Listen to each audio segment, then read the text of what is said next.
and welcome back to Reflect Forward. I'm your host, Carrie Siggins, and I'm so glad you're here today. Today is an advice from a CEO episode, and we're going to talk about internal communication.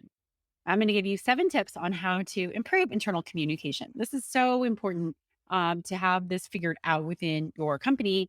Most people think about communications of what's going on with customers or public relations, but really, to build an employee centric organization, you have to have your internal communication really dialed. And this is something that's incredibly important to us at Stone Age. So, I wanted to share some of the things that we're doing. So, here are my 7 tips for creating more effective internal communications. All right, first, you have to always focus on the vision and the values. This is really important for setting the foundation of communication. And if your communication style isn't in alignment with the vision of the company, what you're trying to achieve, and you're talking about that regularly to inspire people, and if you're not communicating in a way that expresses your values, that validates your values, then you're going to be missing the boat. So I always say start with vision and start with values. And how am I going to communicate in a way that is always helping people understand the direction that we're going and how to communicate in a way that's in alignment with our values. So, as Stone Age, we have the own it mindset, which is a set of values and behaviors that we expect from employees. It's be a great teammate, practice self leadership, and deliver on the Stone Age assurance promise, which is our promise to our customers. And we really focus on how we communicate through the lens of these values. So, being a great teammate, how are you showing up and being helpful? Are you creating those open channels of communication? Self leadership, are you holding yourself accountable to saying what needs to be said, even if it's scary? And how am I communicating about solving customer problems so that we can collaborate as a team better? So, I think that's the very first important step is to make sure that your communication strategy and your communication content is always in alignment with vision, where you're going, and values, how we show up as employees of the company. That sets the foundation for your internal communication. Second, always set expectations. If people don't know what's expected of them in terms of communicating, they probably are going to fall short. So I just had an example of this with one of my employees, and we were talking about his lack of transparency, his lack of keeping people in the loop. And I really appreciated his insight. And he said, "Look, I'm really motivated and driven by having everything right. I want to have all the answers. I want to have the plan in place before I communicate. And so I just assume if I haven't communicated the plan, people know that I'm still working on it." And I gave him a different perspective of, hey, when you aren't communicating about what's going on, you are leaving it for the person to make assumptions. And because most of us make pretty bad assumptions, negative assumptions in the absence of information, you could be telling that person, like, oh, he doesn't care about communicating with me. He's blowing me off. He doesn't want to give me bad news. He doesn't have his shit together to, communicate with me.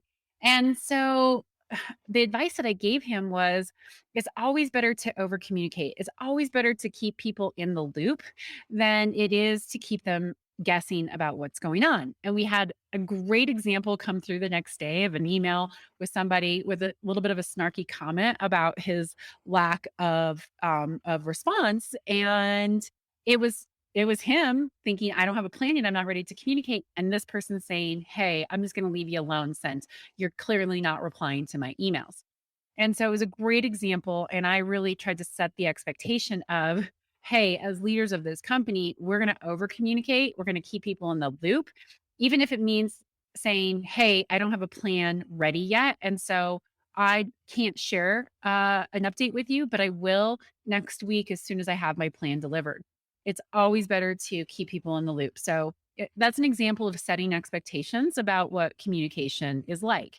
We keep people in the loop, or we communicate respectfully. So if you're giving someone tough feedback, which is expected at Stone Age, we do it. We're using the radical candor method that Kim Scott outlines, which is I care enough about you to have this conversation directly, and I'm going to do it in a way that's helpful and kind and compassionate, but still is direct, so that there's no, questions about what's being said.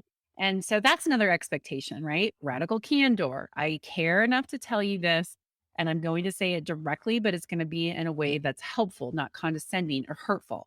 Those are expectations that if you set, it helps people understand the guidelines, the guardrails of where to communicate and how to communicate.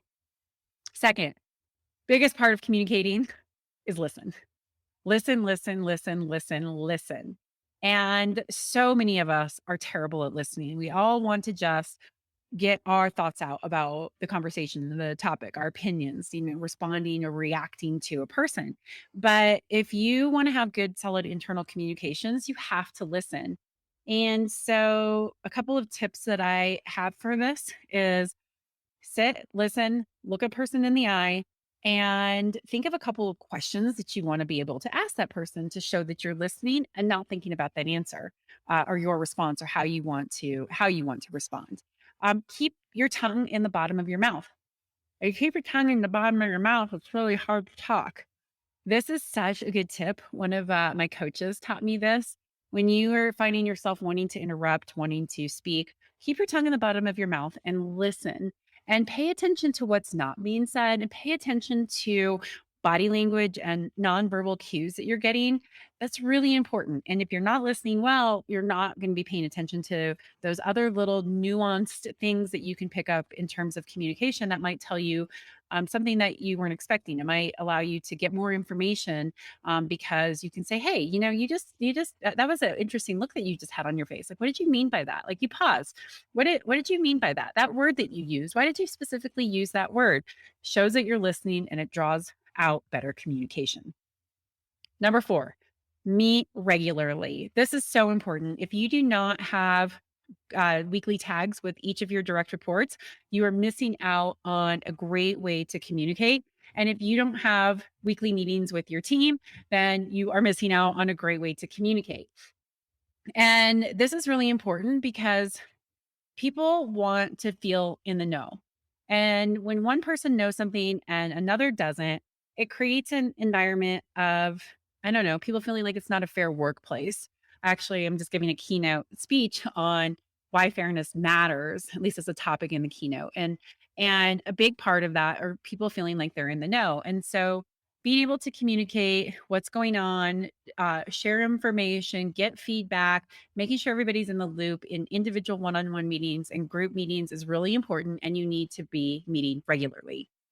The other thing that I would say needs to regularly happen are company meetings. We do monthly company meetings. This is so important for keeping people in the loop. You can share information. We're an employee owned company, so we share all financial information so all employees know exactly where we're at.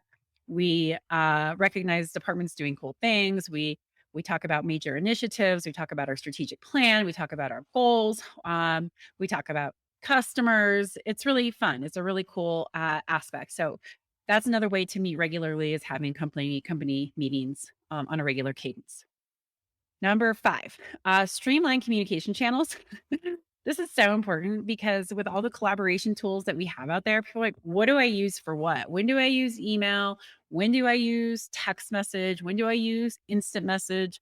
And do I use instant message in Teams or do I use a different internal instant messaging? How do I communicate in our project management system? All that really matters. And so don't have too many ways that people can communicate because that's just confusing. And map out, create a flow chart. When you're having this type of communication, use email. When you're having this type of communication, pick up the phone and call. When you're having this type of communication, use, Teams instant messaging. And being able to have that roadmap really helps streamline those channels and make sure everybody understands, okay, when I am communicating internally, this is the medium that I use so that it's most effective. Number 6 is own and celebrate mistakes. And this might seem like an interesting communication, like what? Why does that have to do with internal communications? But it so matters because everybody makes mistakes. We all screw up.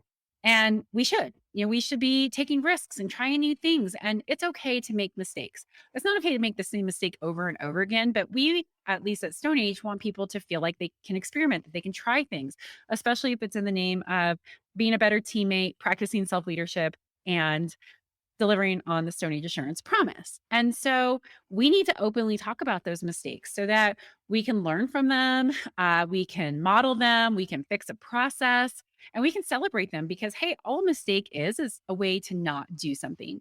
And so that's great. Yay, we learned how not to do it. But if you do not have a culture where it's okay to talk about mistakes and to own mistakes, then you're going to have people try to hide them, which breaks down internal communication. So own and celebrate your mistakes, have a way to talk about them, have a way to be able to celebrate them and show that it's okay to make a mistake because we're going to fix it. We're going to learn something from it. We're going to be better because of it. And then finally, ask more questions. This is my secret weapon, my secret tip for everything. And it goes into the listen more.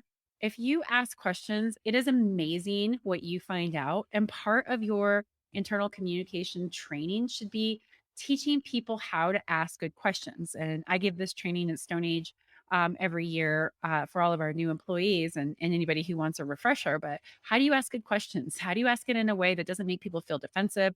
That really shows that you're listening, that you care, that's not in a condescending way. So ask more questions, and it will be amazing how much more communication that you get from your teammates, and that should absolutely be part of your internal communication strategies. How to ask those kinds of questions. All right, so that's a lot of information. I hope that helps. I'll have all of that in the show notes and on my website. So if you want to go back, you can take a look at those 7 tips. But those are easy things that you can implement today to start to improve internal communication within your team or within your company. All right, my question of the week comes from a fellow YPOer. I was talking about how I hold town halls. So again, kind of an internal communication theme here, but I hold monthly town halls with my employees. And so he asks, how do you do this? How do you structure your town halls so people feel safe to speak up and that they're effective? And so I have found that or monthly town halls are an amazing way to connect with my employees. And it really, I think, fits well with our value of practice self leadership because people self select in, and I keep them very small. So no more than 10 people. And if you came to one before and you signed up for the next one and there's a person who hasn't been, then that person who hasn't been gets to go. My assistant manages it all, but I do them really small. And I do that in a way that allows for connection with those employees. I do it all virtually and anything goes. Literally any employee can ask me anything. And so I always start with an icebreaker and I have a couple of questions in mind saying, hey, I've been asked this a few times. So maybe you're wondering about this too. If I was asked it before, I'm sure other people have. So I have a way to open it up. Um, if I have a group that is more introverted or quiet, I might ask somebody to start with a question and have that person prepare ahead of time. Hey, I really want to make sure that we get this topic covered. Would you mind asking this question so that if it shows that it's safe to ask? So it's okay to plant a question or two if it means that it's going to spark that dialogue.